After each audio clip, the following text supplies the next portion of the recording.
Hello friends, welcome to bliss cinemas. இன்னைக்கு நம்ம bad girl படம் எப்படி இருக்குன்னு பார்க்க போறோம். வாங்க வீடியோக்குள்ள போகலாம். இந்த படம் இப்போ ஜியோ ஹாட்ஸ்டார்ல ரிலீஸ் பண்ணியிருக்காங்க. இப்போ இந்த படத்தோட கதையை பத்தி பார்க்கலாம். ஆல்ரெடி இந்த கதையை ட்ரெய்லர் பார்த்த எல்லாருக்குமே ஓரளவு தெரிஞ்சிருக்கும். இந்த படம் ட்ரெய்லர் வந்தப்பே பல கான்ட்ரவர்சி ஆச்சு. இப்போ இந்த படமும் தியேட்டர்ஸ்ல ரிலீஸ் ஆயிட்டு ஓடிடி வரைக்கும் வந்துருச்சு. இப்போ நிறைய பேர் பார்க்கறதுக்கு வாய்ப்பு. நம்ம ஹீரோயின் பார்த்தீங்கன்னா ஸ்கூல் படிச்சுட்டு இருக்காங்க.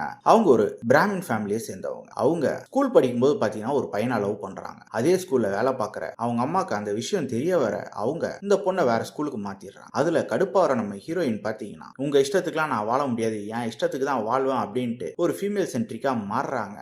அதுல இருந்து ஒர்க் போற வரைக்கும் அவங்க வாழ்க்கையில என்ன சம்பவங்கள்லாம் நடக்குது, அவங்க ஃபேமிலி சொசைட்டி எல்லாத்தையும் அவங்க எப்படி பாக்குறாங்க, இந்த சொசைட்டி ஃபேமிலி எல்லாம் அவங்கள எப்படி பாக்குறாங்க அப்படின்ற மாதிரி சொல்லியிருக்க படம் தான் இது. இப்போ இந்த படத்தோட பாசிட்டிவிட்டி பத்தி பாசிட்டிவ் கண்டிப்பா பெர்ஃபார்மன்ஸா சொல்லலாம். படத்தை நடிச்சிருக்க எல்லாருமே ஒரு நீட்டான பெர்ஃபார்மன்ஸே கொடுத்துருக்காங்கன்னு சொல்லலாம். குறிப்பா நம்ம ஹீரோயினா இருக்கட்டும், அவங்க அம்மாவா நடிச்சிருக்கவங்களா இருக்கட்டும், இந்த மாதிரி நிறைய கேரக்டர்ஸ் நல்லாவே பண்ணியிருக்காங்க. அதே மாதிரி கேரக்டர் ரைட்டிங் பார்த்தீங்கன்னா எல்லா கேரக்டரும் ஓரளவு நீட்டாக எழுதியிருக்காங்கன்னு சொல்லலாம். இந்த படத்து மூலியமா பார்த்தீங்கன்னா நிறைய மெசேஜ் அங்கங்க கன்வே பண்ணிக்கிட்டே இருக்காங்க. அது டைலாக்ஸ் மூலியமா இருக்கட்டும், சீன் மூலியமா இருக்கட்டும், அங்கங்க பல இடத்துல நம்ம சிந்திக்கவும் வைக்கிறாங்கன்னு சொல்லலாம். அதே மாதிரி படத்தில் அங்கங்க காமெடி போர்ஷன்ஸும் நல்லா ஒர்க் அவுட் ஆயிருக்கு. இந்த படம் டெக்னிக்கலி பயங்கர சவுண்டா இருக்குன்னு சொல்லலாம். சினிமோட்டோகிராஃபி, சவுண்ட் எஃபெக்ட்ஸ், பிஜிஎம் எல்லாமே நல்லாவே பண்ணி கொடுத்துருக்காங்க. ஸ்கிரீன் பிளேஸ் பார்த்தீங்கன்னா ஃபர்ஸ்ட் ஹாஃப் பொறுத்தல ஓவராலே ஃபன் ஃபீலிங்காக போயிருந்தது. செகண்ட் ஹாஃப்ல கொஞ்சம் டிராக் இருந்தாலும் ஓவராலா பார்க்கும்போது ஒரு ஓகேவான படம் பார்த்த ஃபீல் வரதான் செஞ்சது. கண்டிப்பா இந்த படம் பார்த்தீங்கன்னா எல்லாருக்குமா பிடிக்குமா அப்படின்னு கேட்டீங்கன்னா கண்டிப்பா இது ஒரு மிகப்பெரிய கேள்விக்குறி தான். கண்டிப்பா ட்ரெய்லர் பார்த்து இந்த மாதிரி படம்லாம் பிடிக்கும் அப்படின்றவங்களுக்கு